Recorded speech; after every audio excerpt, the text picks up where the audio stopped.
Sampai kapan saling tolak proposal perdamaian antara Iran dan Amerika Serikat? Dan apakah perang akan terus berlanjut? Untuk membahasnya lebih dalam, kami telah terhubung dengan pakar politik Timur Tengah, Natsir Tamara. Selamat sore, Pak Natsir, apa kabar? Selamat sore, Davi. Apa kabar? Saya baik-baik saja. Baik, Pak Natsir, dari analisa Anda, ini sepertinya saling tolak proposal antara Amerika dan Iran ini akan berujung pada perang kembali yang akan terjadi. Analisa Anda seperti apa? Kita kaji dulu di mana masalahnya kan. Ya. Ada 6 poin yang masih belum selesai. Poin pertama itu tentang program nuklir Iran. Amerika itu ingin sepenuhnya Iran menghentikan program kekayaan uranium. Tapi Teheran mintanya tidak, hanya dibatasi dalam beberapa tahun, misalnya 5 tahun. Lalu yang kedua, tentang uranium yang ada di Iran.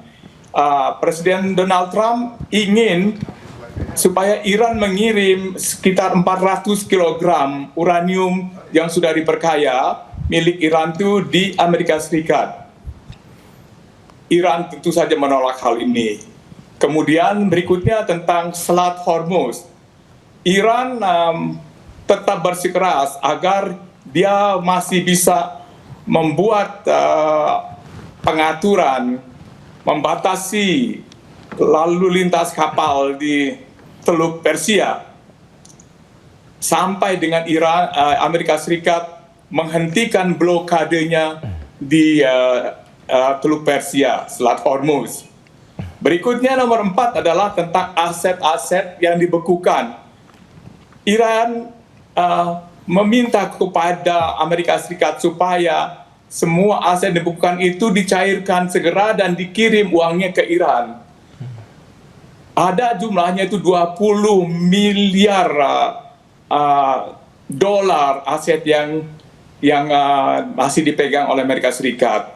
Lalu mengenai pampasan perang, Iran minta supaya kompensasi pampasan perang itu dibayar dengan nilai sebesar 270 miliar dolar. Lalu kemudian tentang proksi Iran, tentang pengaruh Iran di negara-negara seperti Lebanon,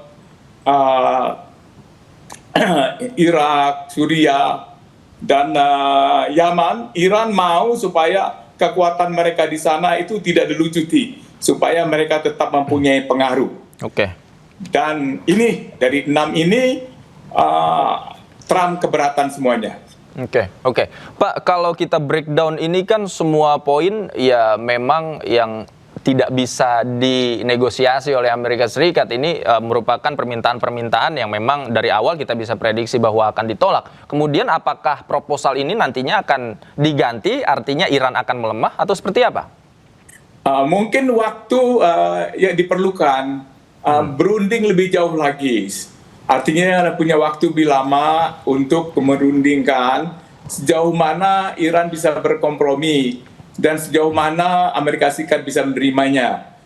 Tapi kita mesti paham bahwa Trump itu ingin supaya Amerika kelihatan memenangkan perang. Kenapa itu penting faktor memenangkan perang? Karena biasanya pemenang perang itu dia mendapat hak-hak istimewa. Misalnya kalau di zaman dulu ya, wilayah kayak Jerman itu dulu kan diberikan kepada Amerika Serikat pada Perang Dunia Kedua gitu. Harta-harta Jerman dimiliki Amerika Serikat kayak gitu. Macam-macam begitulah. Jadi Iran paham betul kalau dia mengatakan dia mengalah, maka sebagai negara yang kalah dia berada dalam posisi yang lemah secara hukum karena dia akan mengganti, akan memenuhi tuntutan-tuntutan Trump yang mungkin sangat tidak masuk akal pada saat krisis ekonomi seperti ini. Ketika Iran menghadapi banyak kerusakan ekonominya, infrastrukturnya, dan kemudian ketidakpastian akan masa depannya. Karena Amerika tidak mau berjanji bahwa dia tidak akan menyerang Iran sekali lagi. Dan Amerika makin keras saja dengan mengatakan Trump berapa hari yang lalu bahwa dia akan menggunakan sesuatu yang berbentuk bersinar terang, glowing. Yang dimaksud itu adalah kekuatan nuklir yang dimiliki Amerika dan dimiliki negara lain, tetapi hanya Amerika Serikat yang pernah menggunakan nuklir. Perang Dunia Kedua di Nagasaki dan Hiroshima yang membuat Jepang menyerah. Mungkin pola ini juga yang akan dipakai oleh Amerika Serikat nantinya. Karena tentunya orang akan semuanya mengutuk. Karena kalau bom nuklir yang digunakan, maka korban yang matinya itu bisa jutaan orang. Dan radiasinya itu akan bisa menyengsarakan puluhan juta orang. Gitu. Oke, Pak Nasir, seperti apa Anda membaca peluang nuklir ini betul-betul digunakan oleh Amerika Serikat? Kita sudah punya contoh bagaimana supaya Amerika Serikat menang Perang Dunia Kedua. Dia tidak ada pilihan lain selain mengirim bom atom di dalam pesawat-pesawatnya terbang dari Honolulu sampai ke Nagasaki dan Hiroshima. Dan kita melihat bahwa itu sudah dilakukan oleh Amerika Serikat dan tidak ada negara lain yang melakukan itu, meskipun ada 8 negara lain punya nuklir, Cina atau Rusia gitu, Pakistan, Perancis, mereka tidak pernah menggunakan bom nuklir ini meskipun mereka sering perang juga. Misalnya Rusia sampai sekarang masih berperang melawan Ukraina, dan Ukraina itu kan dibantu oleh NATO. Ya. Tapi Rusia masih pernah juga mengancam, seperti Trump juga mengancam sekarang akan menggunakan senjata nuklir kalau mereka terus-menerus dikepung dan dipepet oleh negara-negara Barat.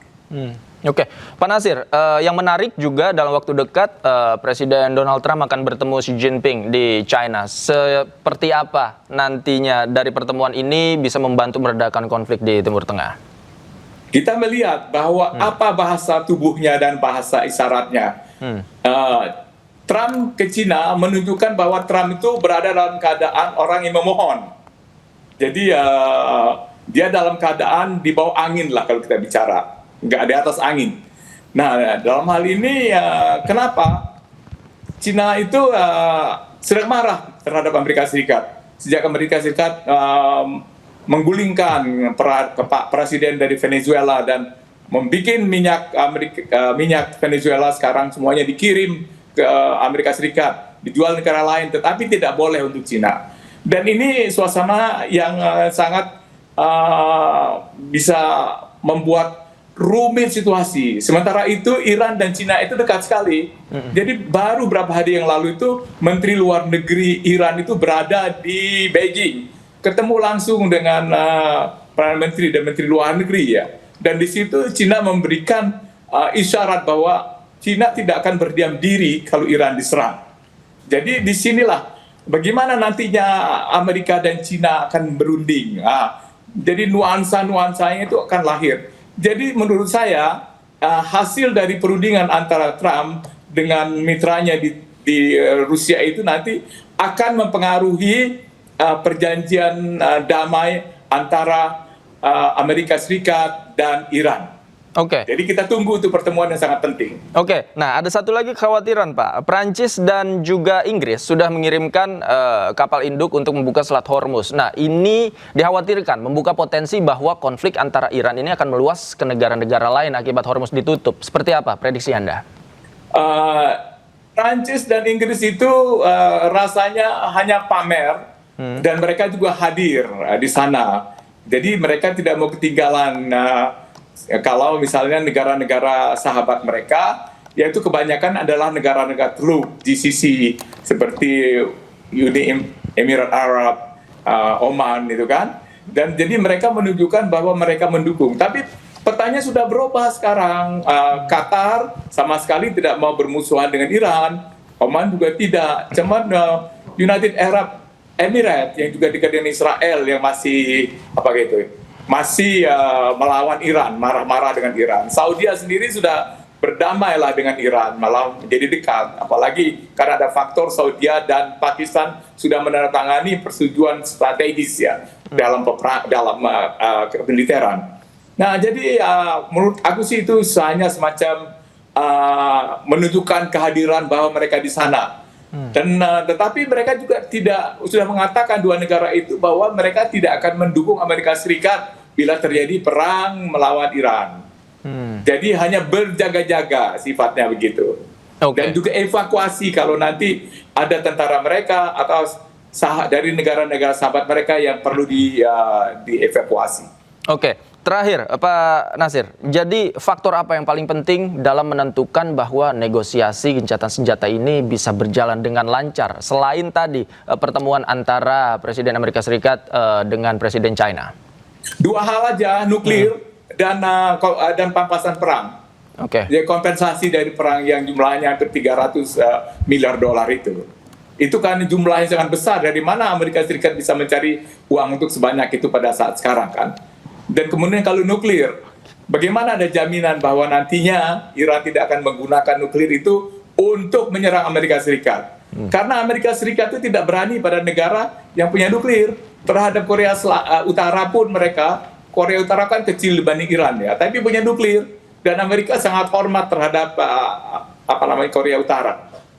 Apapun negara yang punya nuklir, Amerika segan.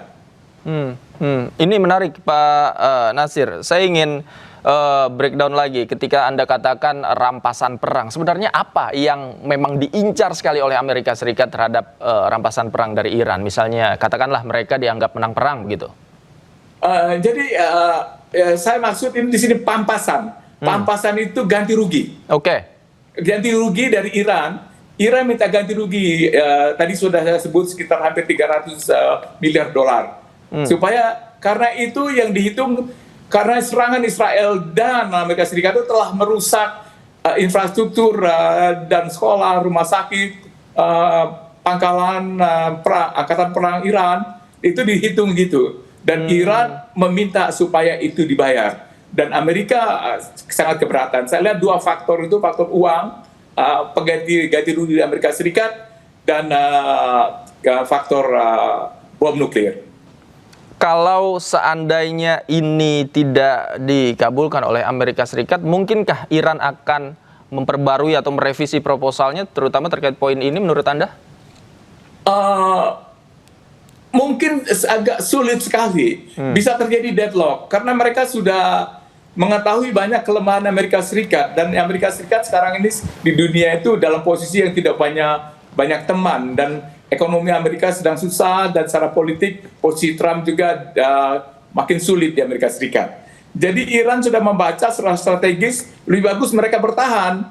Cuman kan yang mereka hitung ada juga bagaimana kalau misalnya tiba-tiba Amerika menyerang dengan bom nuklir. Jadi di sini mereka akan benar-benar harus berhitung. Dan kalau misalnya di bom nuklir itu kan, wah itu pasti yang meninggal itu udah puluhan juta orang lah.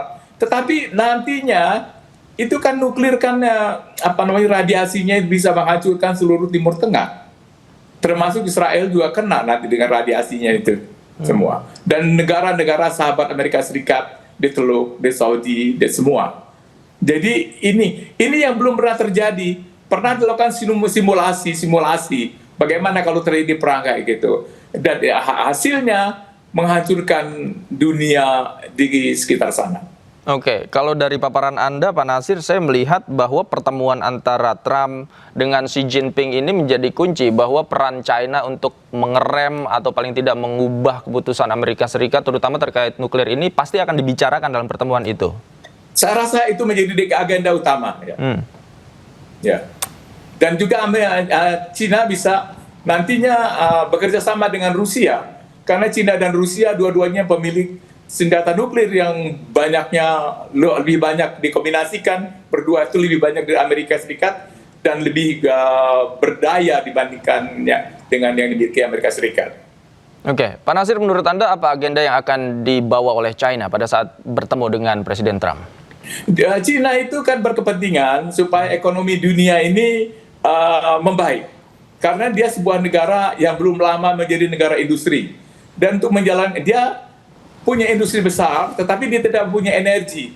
Seluruh energi dia itu gas dan minyak bumi itu kan diimpor dari hampir semuanya dari Timur Tengah, kemudian sebelumnya dari Venezuela gitu kan. Dan untuk kepentingan nasional mereka akan minta kepada Amerika Serikat untuk mengamankan supaya harga minyak dan harga gas dan mineral lainnya itu harus tidak naik. Kalau naik pun masih bisa dibatasi kenaikannya. Okay. Apakah Amerika bisa? Nah, di situ Amerika kan masih punya sahabat penghasil penghasil minyak bumi, gas, dan disitulah perundingannya. Jadi kita bisa melihat, misalnya ini perundingan ini seperti perundingan besar-besaran. Pertama Perang Dunia I itu ketika Jerman harus berunding dengan pemenang seperti Prancis dan Inggris, gitu kan? Dan Jerman menyerahkan wilayah, gitu. Kemudian Perang Dunia Kedua juga.